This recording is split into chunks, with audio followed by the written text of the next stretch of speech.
Meron ka bang kakilala na karelasyon o karelasyon mo ngayon na napaka-sweet, parang okay na okay kayo, laging present, laging nandyan para sa'yo, at talagang interesado sa'yo at kitang-kita mo na mahal ka. Pero ang problema, biglang may nagbago. Bigla siyang nanlamig o kaya naman ay dumistansya talaga. Yung tinatawag na no contact or parang ghosting, talagang bigla siyang lumayo. Or bigla siyang tumahimik na walang pasabi, hindi man lang pinaliwanag sa'yo bakit siya lumayo. O kaya naman ay mararamdaman mo na parang takot maging masyadong close sa'yo. Yung takot sa intimacy. At yung bang parang habang lalo mo silang minamahal, lalo kang nagiging close sa kanila, parang unti-unti namang lumalayo. So ngayon, dito ka ngayon malilito. Anong nangyayari? Mahal niya ba ako? Bakit parang palayo siya habang ako naman ay papalapit ng papalapit? So yan ang pag-aaralan natin sa video na to kasi merong tinatawag na avoidant attachment. Papaano kung yung partner mo pala o yung karelasyon mo na bago ay isa palang avoidant?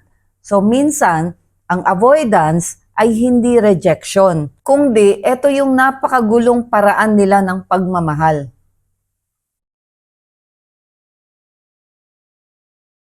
Ayan, welcome back sa aking channel. Ako po muli si Lorely, ang inyong Ate Lors. Sa mga nakasubscribe, maraming salamat po sa inyo. Sa mga hindi pa po nakasubscribe sa YouTube, subscribe na lang po. At kung gusto nyo naman pong ma-view ang ating mga exclusive na videos, ay pakiclick nyo na lang po ang join dyan. At sa Facebook naman po, meron tayong exclusive group doon para ma-view ninyo ang mga exclusive na content, pati yung mga additional activity na ginagawa po namin dyan sa exclusive group ng Ate Lors sa Facebook. At sa mga palaging nanonood ng aking mga content, maraming salamat po sa inyo. At sa mga naka-move on ng dahil sa ating content, ay very rewarding po ang aking feeling kapag ganyang nakaka-move on kayo dahil lang sa panonood ng aking mga video. At doon naman po sa mga talagang may pinagdadaanan at hindi makuha sa panonood lang ng video, at sa tingin nyo ay kailangan nyo ng coaching, nagpo-provide po ako ng coaching. Kung interesado po kayo ay andyan po ang aking email address. Paki-email nyo na lang po ako. Shout out po kay Daisy Pandegua from New Jersey, USA. At ganun din kay Eileen Cabral, shout out din sa'yo. Maraming salamat po sa inyong pagsubaybay sa aking channel. Thank you so much. Okay, so ngayon ang pag-uusapan natin ay ang isang taong avoidant. Avoidant siya. Ito yung kanyang pagkatao. So ito yung mga tao na madalas hindi nagre-reply sa mga message, lumalayo kapag gusto nilang lumayo, nagka-cancel ng mga lakad, at nagiging cold kapag ka napapalapit, na-attach dun sa isang tao. Parang na-overwhelm sila sa pakiramdam at hindi nila kayang i-handle or hindi nila alam paano i-handle. Ito yung napaliwanag ko na sa dating video natin na ito yung mga tao na merong trauma nung kanilang kabataan, ganun din merong trauma sa kanilang mga nakaraan na relasyon. Kaya nagkaroon sila ng wall, nagkaroon sila ng boundary na hanggang dito lang ako magmamahal. Kaya pag nakakaramdam sila ng todo-todong pagmamahal sa isang relasyon, ay na-overwhelm sila at hindi nila alam paano i-handle, kundi ang paraan na ginagawa nila ay lumayo or manahimik. Ang nagiging problema dito kapag hindi natin to na-analyze mabuti at hindi nyo nakilala masyado ang inyong partner, ikaw naman na iniwanan, ang magiging pakiramdam mo ay hindi niya ako mahal, may mali sa akin, or ayaw na niya sa akin, or talagang gulong-gulo ka dahil hindi mo alam anong sagot, bakit bigla siyang nawala. Pero ito ang magandang maunawaan ninyo dahil ito ay ayon sa pag-aaral sa psychology na ang avoidant attachment ay hindi simpleng pagiging cold lang o basta lumalayo na lang. Ito ay survival nila. Ito yung paraan nila para ma-regulate yung kanilang nararamdaman. Kasi ito nga yung kadalasan, meron silang wound, meron silang sugat sa nakaraan na dala-dala nila either from childhood nila, or takot sila na maging malalim ang kanilang emosyon o ang kanilang pagmamahal. Takot sila ibigay ng 100% ang kanilang pagmamahal dahil sa mga trauma na naranasan niya sa nakaraang buhay niya. At minsan, eto na, kapag nararamdaman nila na sobrang nagmamahal na sila, ayan, diyan sila nagkakaroon ng takot. Parang nagpapanik sila kasi natatakot sila na masyado na silang nahuhulog sa'yo, masyado na silang nagmamahal. So, ang nauuna o nangingibabaw sa kanila, yung takot, hindi yung pagmamahal. Natatakot sila na baka masaktan ulit sila, na baka maranasan na naman nila yung naranasan nila before. Kaya sa video na ito ay pag-uusapan natin bakit lumalayo ang avoidant kapag nai-inlove. At ano-ano ang mga senyales na makikita mo na lumayo sila pero mahal ka nila. At paano sila magmahal ng kakaiba sa normal. Kasi merong secured attachment, merong anxious, so sila avoidant. So ano ang pagkakaiba ng avoidant pagdating sa pagpapakita nila ng pagmamahal? At syempre, yung pinaka-importante kapag ganito yung partner mo, paano mo ngayon poprotektahan ang sarili mo at ang emotion mo sa pag-handle ng ganitong klaseng partner. Ayan, unahin na muna natin ano ang ibig sabihin ng avoidant na partner. Ang avoidant na partner, ito yung isang tao na merong tendency na lumayo o umiwas kapag masyado nang nagiging malalim ang emotional connection niya sa isang tao. Kadalasan, hindi ibig sabihin nito ay wala siyang feelings. At hindi rin ibig sabihin nito na hindi kanya mahal. Pero kadalasan kapag nagsisimula ng maging seryoso ang isang relasyon, maaaring nakakaramdam siya ng takot na mawalan ng freedom, ng takot na masaktan, ng takot na ma-reject, at ang takot na maging dependent siya dun sa kanyang kapartner. Kaya kadalasan ang automatic na response nila ay umaatras, tumatahimik, umiiwas, lumalayo, at nagiging emotionally distant din sila. Ito ang importante, yung mga senyales ng avoidant partner para mapag-aralan nyo kung ang partner ninyo ay isang avoidant. Okay? So, unang senyales dyan, hot and cold. Sa umpisa niyan, sweet, attentive, interesado sa'yo. Okay? Pero kapag naging close na siya sa'yo, sobrang close, yung attached talaga, ayan na, nag-uumpisa siyang lumamig. Nag-uumpisa siyang mawala. At bigla, sasabihan ka, kailangan daw niya ng space. So, isa yan sa senyales ng isang avoidant na partner. Isa pang senyales, hirap sila sa emotional conversation. Kapag gusto mong pag-usapan yung tungkol sa feelings, mabilis nilang iniiwas yung topic. Kasi hindi sila ganun ka-expressive, parang hirap na hirap silang maglabas ng kanilang emosyon. At ang madalas lang na maririnig mo sa kanila, yung okay lang naman tayo, wala naman tayong problema, yung mga ganyan. Ayoko ng drama. Okay? Isa pang senyales na avoidant ang iyong partner, lumalayo pag may conflict. Imbes na ayusin yung problema, nawawala, dumidistansya, hindi nagre-reply, tumatahimik. So, isang senyales yan. Ito yung tinatawag na withdrawal response. So, may ganyan ang avoidant. Isa pang senyales, meron siyang emotional wall. Minsan, ang pakiramdam mo, mahal ka niya, pero hindi mo siya talaga makilala ng lubusan. Parang, mahal niya ba ako o hindi? Parang may doubt sa'yo sa pakiramdam mo. Parang ang pakiramdam mo, merong wall. Parang merong parte ng kanyang emosyon o parte ng kanyang buhay na hindi mo maarok. Merong harang. Okay? So, isa pa na senyales na avoidant ang partner mo is yung nahihirapan sa commitment. Pero hindi lahat ng avoidant ha. Yung lahat ng topic natin dito, syempre may exemption. Pero ito, dinidiscuss natin para magamit yung tools sa pag-a-analyze ng partner ninyo. So, hindi ibig sabihin na pag diniscuss natin, ganyan na yung partner nyo. Hindi. So, binibigyan ko lang kayo ng tools na magagamit ninyo sa pag-a-analyze ng relasyon ninyo at ng partner ninyo. Okay? So, karamihan ng mga avoidant ay natatakot sa long-term commitment, natatakot sa vulnerability, takot sa mga madrama na partner. Kaya kung minsan mapapansin ninyo, kapag bago pa lang yung relasyon, tapos yung partner nyo ay nagpakita ng kahinaan or idinepende na kaagad dun sa avoidant yung kanyang kaligayahan, yung parang masyado ng clingy, parang hindi na maging maligaya nang wala tong avoidant partner. Kapag ganyan, na-overwhelm sila at may tendency na lumayo sila kasi nagpapanik sila. Dahil nakarely na sa kanila yung buhay mo o ikaw. Kaya pag ganun, nagpapanik sila at bumibitaw sila sa commitment or umaatras. Saan karaniwan nanggagaling ang ganitong pakiramdam, being avoidant? Kadalasan ito ay nag-uugat sa childhood experiences, yung mga karanasan nung kabataan, kagaya ng mga emotionally unavailable na parents. Madalas napapagalitan kapag umiiyak. Yung, ba't ka umiiyak? Dapat maging malakas ka, yung mga ganon. Lumaki na kailangang maging independent kaagad. Sa murang isip pa lang, yung batang-bata pa lang, kailangan independent ka na kaagad. Pinalaki ng ganon. At hindi nakasanaya na mag-express ng feeling, hindi naturuang mag-express ng emotion. So typically, I don't know, sa generation nyo, sa generation namin ganon. Kami sa bahay namin, wala kaming good morning, wala kaming good night. Hindi rin kami nag-uusap masyado malalim when it comes to emotion.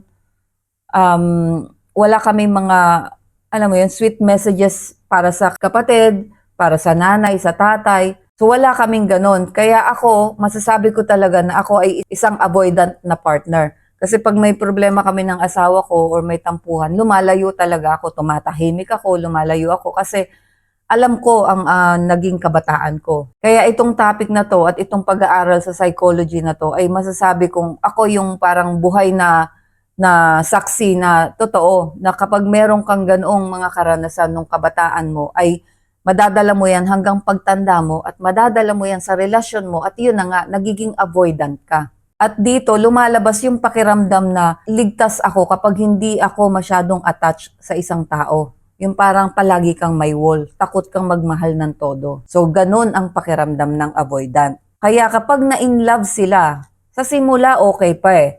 Pero pag nararamdaman nila na huhulog talaga sila ng todo, na-in-love sila ng todo, ayan, nagpapanik ang nervous system nila. At ito ang hindi maintindihan ng karamihan. So kapag hindi ito naintindihan ng partner, ayun ang nangyayari, hiwalayan na, away na. Kasi kapag secure ang tao, kapag nai-inlove, lalong lumalapit, di ba? Lalong nagiging attached. Pero kapag avoidant, madalas, kapag naramdaman nila na talagang nai-inlove sila ng todo, lumalayo. Hindi dahil hindi ka nila mahal, hindi dahil ayaw ka nila, kundi dahil yung parang ang pagmamahal, ang feeling nila nawawalan sila ng control sa sarili nila. Mas intimate or mas malalim yung relationship ay lalong tumataas yung nila, yung stress nila, lalo silang nagpapanik. So ngayon, pag-usapan naman natin, ano ang mga senyales na mahal ka nitong avoidant na to? Una, lumalayo yan pero bumabalik din. Kaya dyan tayo nagtataka, di ba, dun sa mga video natin. Bakit, di ba? Lalayo tapos kung kailan yung iniwan, medyo okay na, naka-move on na, tapos magpaparamdam, babalik uli. So ito ang isa sa pinakamalaking senyales na mahal ka ng isang avoidant. Kasi pag lumayo talaga yan, ay bumabalik. Maaaring nawawala lang sila ng ilang araw, dumidistansya lang, tumatahimik, pero pagkatapos bumabalik ulit. At ang pagbalik nila, dito ka malilito Ang pagbalik nila parang walang nangyari, parang wala lang. Kasi parang ang ginagawa nila kapag lumalayo sila, ito yung tinatawag nilang emotional reset. Kasi nung kayo, nakita niya talagang close na close kayo, mahal na mahal niyo isa't isa at nakita niya mahal na mahal ka na niya, nagpapanik siya, parang kumukuha siya ng energy kapag lumayo siya. Pag lumayo siya, nagkaroon ng distansya, nagkaroon ng katahimikan, doon siya nakakahinga ng maluwag. So doon siya nagkakaroon ng emotional break. So kapag nakahinga na ulit yan, medyo maluwag na uli yung loob niya, nawala na yung pagpapanik niya, nawala na yung stress niya. Tsaka yan bumabalik. So isa yung senyales na mahal ka nitong avoidant. Isa pang senyales na mahal ka ng isang avoidant, ito yung naaalala yung maliliit na details tungkol sa'yo. Kasi kadalasan ng mga avoidant, hindi talaga sila expressive, hindi talaga sila madaldal, hindi talaga nila sinasabi kung ano talaga ang kanilang nararamdaman. At hindi rin sila pala sabi ng sweet words, hindi rin pala message ng mga sweet words na ganyan.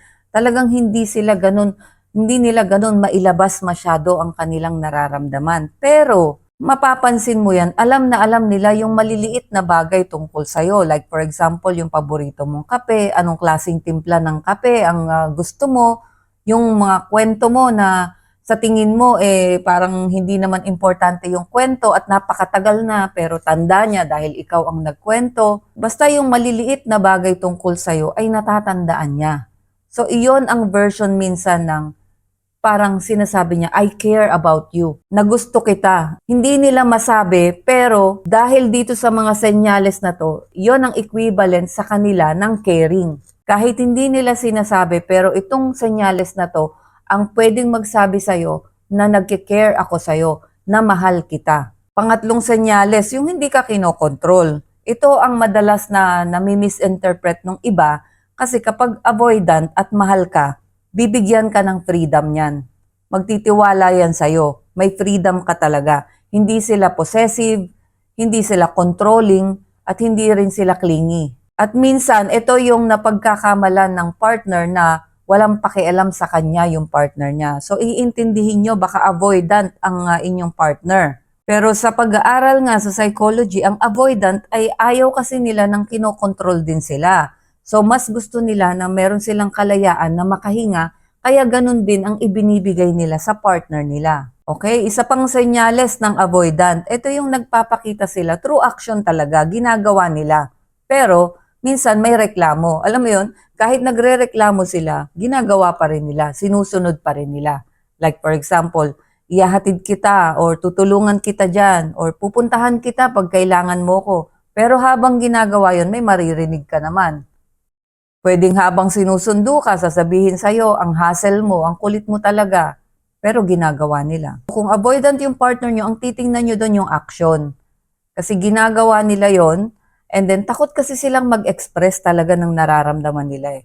So, by doing that, na palagi silang nandyan para sa'yo, tulungan ka, ihatid ka, gawin yung pinapagawa mo, kahit na may sinasabi sila, tingnan nyo yung kanilang action. Dahil yung action nila, ang message nila sa'yo. Okay, eto na. Let's say na avoidant yung partner mo. Ano ang mga maling ginagawa ng mga ibang partner sa avoidant na partner? Kapag avoidant yung partner mo, ang isa sa pinakamalaking mali na gagawin mo ay yung paghahabol at yung pipilitin na pabalikin siya, sumagot siya, kausapin mo ko. Yan kasi yung pinaka-common. So kapag lumayo ang avoidant, hinahabol, kukulitin, pipilitin mag-open up. Pero kapag ganyan kasi lalo silang nakakaramdam ng pressure, lalo silang nai-stress. So hindi ito dapat gawin sa isang avoidant. Yung number 2 na mali, yung pinipersonal nyo masyado, yung pag-take nung katahimikan niya at nung paglayo niya. Feeling mo kagad unwanted ka, abandoned ka, diba? Dahil lumayo lang, dumistansya lang sandali. So wag mong ramdamin kaagad yung negative. Ang inaano ko nga dito, kung maa-analyze nyo talaga, kung avoidant yung partner nyo o hindi. Kasi yung pagdistansya nila, tungkol sa sarili nila yun para makahinga nga sila Diba? Para kadalasan, para mag-heal kung ano man yung nararamdaman nila or para ibaba yung tension na nararamdaman nila. Kasi nga kung sobrang pagmamahal, nakita niya, nagpanic siya, nag-overwhelm, kailangan ko munang dumistansya. Yung pangatlong mali na ginagawa ng mga partner ng avoidant, yung gusto ka agad ma-secure yung nararamdaman nung avoidant sa kanya. Yung pipilitin na mag-open up ka, sabihin mong mahal mo ko. Gusto kong marinig na mahal mo ko. Bakit ba hindi ka expressive? Sabihin mo sa akin. Gusto kong marinig, gusto kong malinawan na mahal mo ko. Pero tandaan nyo na hindi overnight ang pagbabago ng isang attachment style. Kasi ang attachment style nga nito ay avoidant. So napakahirap mag-express ng nararamdaman pag isang avoidant. At hindi mo responsibilidad na baguhin sila, na gawin silang secure attachment style kung sila ay avoidant attachment style. Hindi mo kayang baguhin yun overnight. So, ang maganda dito, iintindihin mo talaga, titingnan mo yung gawa at yung pattern. So, medyo naiintindihan ko to dahil sa aming mag-asawa, ako po yung avoidant. Yung asawa ko ang anxious. So, anxious-avoidant relationship kami. Yun ang style ng attachment namin. So, ako yung avoidant. So, part 4, paano haharapin ang avoidant ng healthy? Ito, wag mong habulin kapag lumayo. Intindihin mo na lang na kapag lumayo ay meron siyang aayusin sa sarili niya, na maging kalmado ka lang. Bigyan mo lang siya ng emotional breathing, hayaan mo lang siyang makahinga. At pagkatapos nun, ibalik mo ang focus mo sa sarili mo habang humihinga siya doon habang, alam mo yon, habang kinakalma niya yung sarili niya dahil sa paglayo niya, ikaw naman ay mag-focus ka lang sa sarili mo at huwag kang maghabol-habol. Kaya huwag kang mag-focus na ang mundo lang ay kayong dalawa lang, tapos nakatutok ka lang dun sa silence at dun sa kanyang paglayo. Pagka lumayo siya, mag-focus ka naman ngayon sa sarili mo. Diba? Yun sa goals mo, yung hobbies mo, yung social life mo, healing mo, magpaganda ka, magpapogi ka. So magpaka-busy ka habang siya ay nagpapakalma ng kanyang nararamdaman. Ito na, yung pangatlo, wag mong anuhin na kapag ka hindi sila nagre-reply, hindi ka na mahal, diba? Hindi ka sapat para sa kanya. Ito yung pinaka-importante dito. Ang avoidant kasi talaga, hindi talaga sila expressive. Pero hindi ibig sabihin na kapag hindi sila nagre-reply, eh hindi ka na importante sa kanila. Ang aanuhin mo lang dito, talagang kakapain mo lang talaga anong klase ng partner meron ka. Pero hindi po natin pinag-uusapan dito yung lumayo dahil merong third party ha. Hindi po yun ang topic natin dito. Ibang topic po yun. So ang topic lang natin dito ay yung avoidant attachment style na partner. Pero tandaan nyo na hindi lahat ng avoidant ay healthy na partner. So dalawang klase kasi yung avoidant. Yung isang avoidant, yun yung makikitaan mo ng care at ng effort. So, doon mo makikita doon sa effort niya, dahil hindi nga sila expressive, so titingnan mo yung gawa nila, yung effort nila na binibigay sa'yo, nag-e-invest sila sa'yo emotionally, yung care, meron kang nakikita. Pero, merong isang klase ng avoidant. Wala ka namang makikitang investment sa'yo emotionally, as in wala. So, lumalayo na siya, wala pa siyang nararamdaman para sa'yo. So, kailangan i-analyze nyo mabuti yan. Ha? Kaya nga sabi ko kanina, titingnan nyo palagi sa gawa. So kung wala kayong nakikitang effort, wala kayong nakikitang action, so hindi worth yan. At hindi yan yung avoidant na may care. So, pero kailan naman delikado ang isang avoidant na partner? Kapag totally naman talagang hindi na nakikipag-communicate sa'yo at masyado nang nananakit ng iyong emosyon. At yun talaga namang nagdi-disappear na lang ng walang explanation. Usually kasi, pwedeng umalis yan, pero magsasabi sa'yo na kailangan ko lang ng distansya. Bigyan mo lang ako ng space. Gusto ko lang mapag-isip. Ganun ang may respeto na partner. At delikado rin kung umaalis kapag merong malaking problema. Yung merong kayong responsibility sa relasyon nyo, sa pamilya nyo, tapos umaalis. So, yan ang delikado na avoidant na partner. So, ang attachment style ng avoidant ay pinapaliwanag lang natin ano ang kanilang nararamdaman. Pero hindi ito pwedeng maging excuse para hindi na maging responsable at para hindi na erespeto ang kanyang partner. So, hindi yan excuse. So, kapag avoidant, yun yung lumalayo lang panandalian, bumabalik at pag bumalik siya parang walang nangyari. Pero yung warm niya, yung level ng pagmamahal niya ay nandyan pa rin. Naaalala ka, nagpapakita pa rin kapag kailangan mo sila. So kung ang mahal mo o ang asawa mo or ang partner mo ay isang avoidant, alam ko naman talaga nakakapagod yan paminsan-minsan kasi paulit-ulit paulit-ulit. So mahirap mahalin ng taong gusto ka pero natatakot na mahalin ka ng todo. Natatakot maging attached sa'yo. Ang hirap nun. Pero hindi mo kasi trabahong ayusin sila Ayusin yung part, yung ano nila, yung kanilang attachment style. Hindi mo kasi kaya yon. So kung ganun talaga sila, ay kailangan mo dito ng acceptance na ganito talaga ang pattern ng aming relasyon. Basta ang importante lang ay may nakikita kang pagmamahal, may nakikita kang effort, at may nakikita kang concern galing sa kanila. So kapag ginagawa ito sa iyo ng avoidant partner, pinakamagandang approach dito at pinaka-mature na approach dito ay huwag mong habulin at mag-focus ka sa sarili mo dahil alam mo naman na babalik uli at pag bumalik nga uli parang walang nangyari.